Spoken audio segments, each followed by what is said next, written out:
Assalamualaikum warahmatullahi wabarakatuh. Jumpa lagi dengan saya Leon Abdillah pada mata kuliah Human Computer Interaction. Kali ini kita masuk ke pertemuan kedua untuk chapter HCI History. Adapun tujuan pembelajaran pada pertemuan kedua ini akan diuraikan sejarah perkembangan HCI secara umum, diperkenalkan event timeline-nya, kemudian ada beberapa tonggak yang cukup penting seperti estimating, kemudian tahun kelahiran HCI tahun 1983, HCI Research, HCI Past, Present, and Future.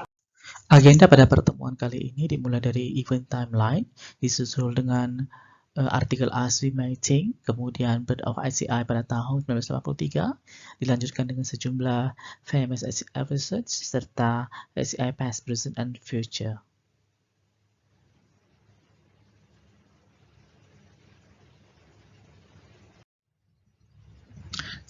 Kita lihat overview map dari HCI, ini dari Schneider.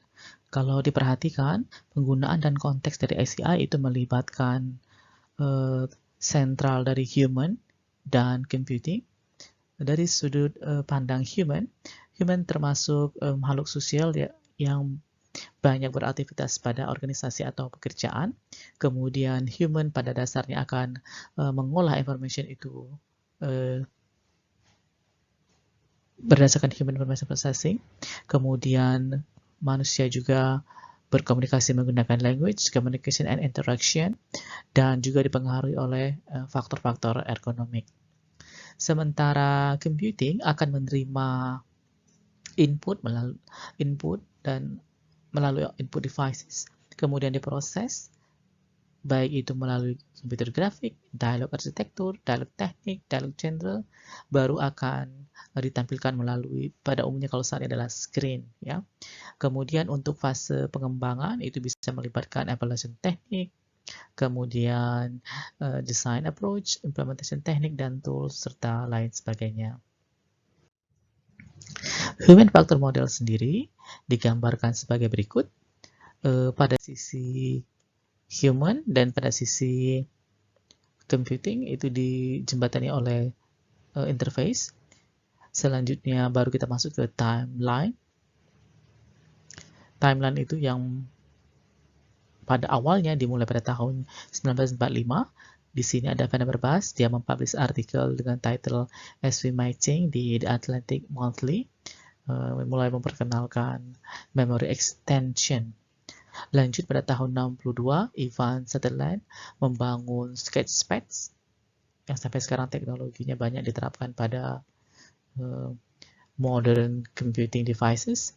Tahun 1963, Douglas Jebach invent the computer mouse.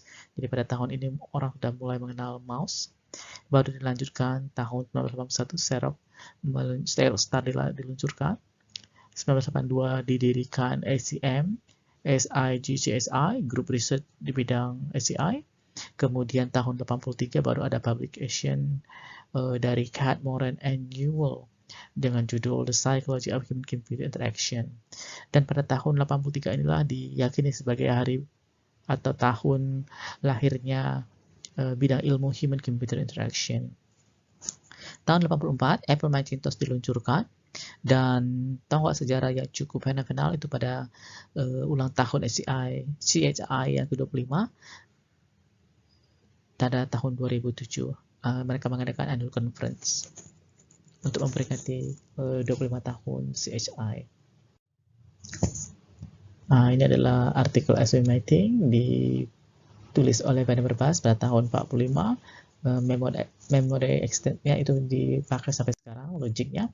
Sketchpad dari Ivan Sutherland, kita perhatikan. Jadi pada tahun 60-an sudah ada fasilitas untuk touchscreen seperti ini, ya. Tapi di sini melalui Sketchpad. Ini sejumlah fitur-fitur dari Sketchpad. Istilahnya sendiri itu diberikan oleh Ben Shneiderman. Lanjut penemuan mouse ya dari Douglas Jebach. Dulu masih seukuran semacam batu bata dan ada lempengan untuk menggerakkan poinnya. Sejumlah studi-studi awal itu dilakukan berupa comparative evaluation dari mouse, joystick, like pen, Grafacon, dan control lever. Mereka melibatkan 13 partisipan. Variabelnya menggunakan 6 level. Ada dependent variable. Tugasnya adalah press spacebar, acquire device, precision cuts on target, serta select target. Hasil yang pertama berhubungan dengan kecepatannya. Kalau diperhatikan di sini, yang paling cepat adalah hand control, disusul oleh light pen dan mouse. Result kedua berhubungan dengan ketepatan atau seberapa kecil error rate-nya. Ternyata yang paling kecil error rate-nya adalah mouse. Inilah yang menyebabkan sekarang teknologi mouse itu masih bertahan dan terus dipakai. Tahun 81, ini Xerox Star, dia sudah ada konsol dan keyboardnya seperti ini, bahkan dilengkapi mouse. Dia juga sudah dilengkapi dengan tampilan software yang sudah mirip ya, itu dengan konsep Y-Civic, what you see is what you get.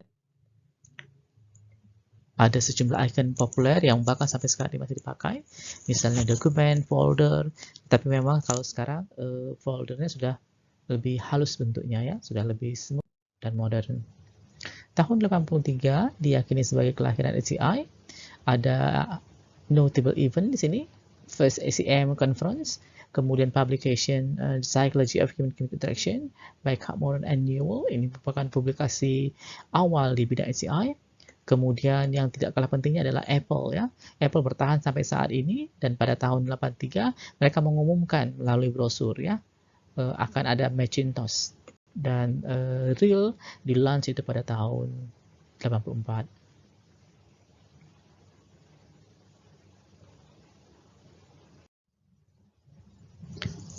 ACM sendiri itu salah satu organisasi di dunia yang memiliki subunit penelitian di CHI ya. Ini missionnya, dia special group ya, asosiasi profesional yang bekerja pada penelitian dan praktek dari computer human interaction. Oke, ini juga melibatkan interdisciplinary group, mulai dari computer science, software engineer, psychologist, interaction design, graphic design, psychologist, and anthropologist. Jadi banyak sekali lintas bidang yang terlibat ya. Ini websitenya, sigchi.org, seperti ini tampilannya kira-kira. Grup riset ini juga sudah mempublikasikan conference ya, mulai dari tahun 83 dan seterusnya.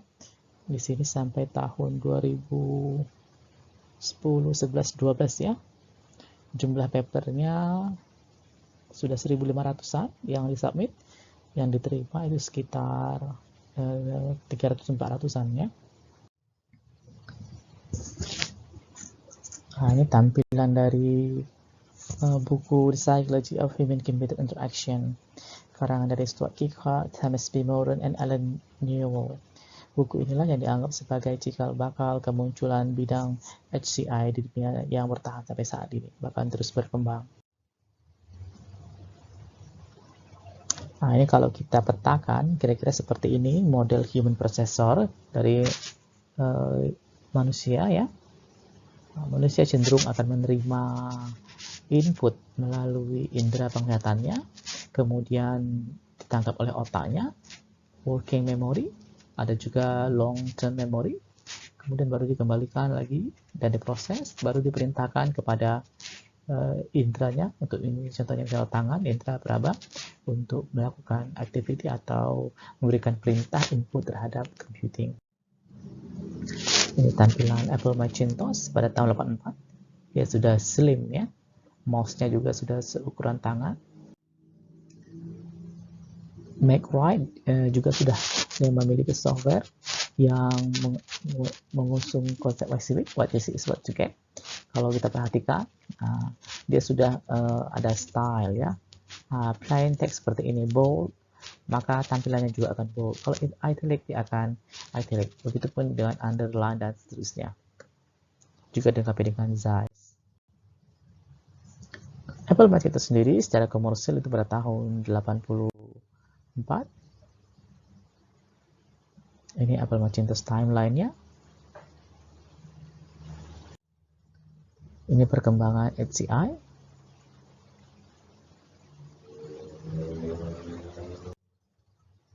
HCI research itu banyak sekali. Ini cukup populer di highlight ya. Mulai two finger gesture. Jadi kalau kita melakukan zoom itu pada Apple ya. Ini diperkenalkan tahun 2007. Kemudian accelerating sensing dari Nintendo pada tahun 2005. Wheel mouse ini sampai sekarang juga masih ada. Ini dari Microsoft pada tahun 96. Single stroke put pada Palm ya, ada produk Palm pada tahun 95. Walaupun walaupun konsep tersebut sudah diperkenalkan pada tahun-tahun ini, tetapi ternyata konsep-konsep tersebut sudah ada jauh sebelumnya. Misalnya two finger gesture itu sudah mulai muncul diperkenalkan pada tahun 78. Accelerated sensing itu pada tahun 98. Wheel mouse pada tahun 93. Begitupun dengan single stroke text input. Jadi ada jeda waktu ya antara waktu mereka muncul dan diaplikasikan. Nah, ini sejumlah karakteristik untuk HCI pada masa lalu cenderung fokus pada PES atau function process. Not much use of graphic, ya, jadi didominasi oleh teks seperti itu. Biasanya digunakan pada awal-awal PC personal computer muncul dan mouse, dan memiliki high learning curve atau kurva pembelajaran yang tinggi. Artinya apabila ada produk pada saat itu butuh waktu yang cukup lama ya untuk mempelajarinya. Sedangkan untuk masa kini karakteristiknya cenderung bergeser ke arah user center. Kemudian OS development, seperti kita ketahui saat ini banyak sekali OS development, baik untuk berbasis web, desktop, bahkan mobile. Kemudian teknologi-teknologi baru itu juga memperhatikan natural feel, motion capture, touchscreen, multitouch, dan sebagainya. Sedangkan untuk HCI masa depan itu diperkirakan akan jauh lebih cepat, lebih akurat dibandingkan dengan teknologi saat ini. Kemudian multi technology on one gadget motion ya. Kita perhatikan sekarang smartwatch itu tidak hanya untuk jam tangan, untuk penanda waktu, tapi juga bisa untuk berkomunikasi, bahkan kesehatan dan lain sebagainya. Juga motion capture, sound capture, touchscreen dan sebagainya. Minimal learning curve, teknologi sangat mudah dipelajari dan high mobility. Jadi smartphone itu sudah menjelma sebagai salah satu perangkat yang memang multi mode dan bisa digunakan untuk HCI future juga ya. Dan tren sekarang juga ke embed produk, sehingga banyak gadget yang kita temukan merupakan produk-produk yang mendukung interaksi dengan lingkungan di sekitar kita.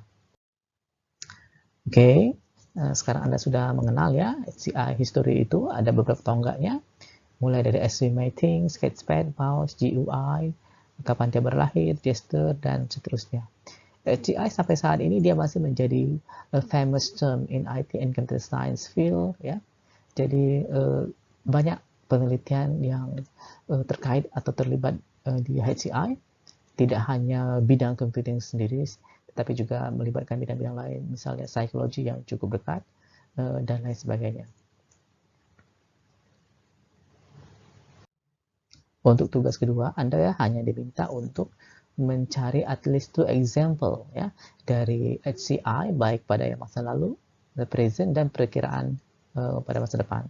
Sumbernya harus dari academic resources, seperti dari buku, kemudian dari journal, conference article, kemudian dikerjakan di Word, disimpan dengan kode NAME seperti ini, baru di store di Dropbox, paste URL yang muncul dari Dropbox tersebut ke e-learning atau tempat submit yang sudah ditentukan. Nah, ini sejumlah referensi yang terpakai pada pertemuan kali ini.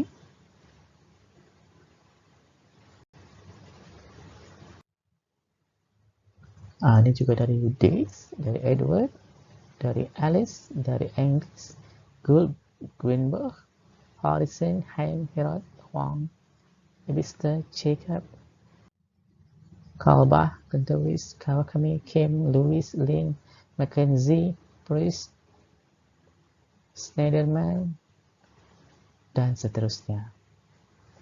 Demikian pertemuan untuk chapter kali ini. Salam sehat, salam sejahtera. Jumpa lagi pada pertemuan-pertemuan selanjutnya. Wassalamualaikum warahmatullahi wabarakatuh.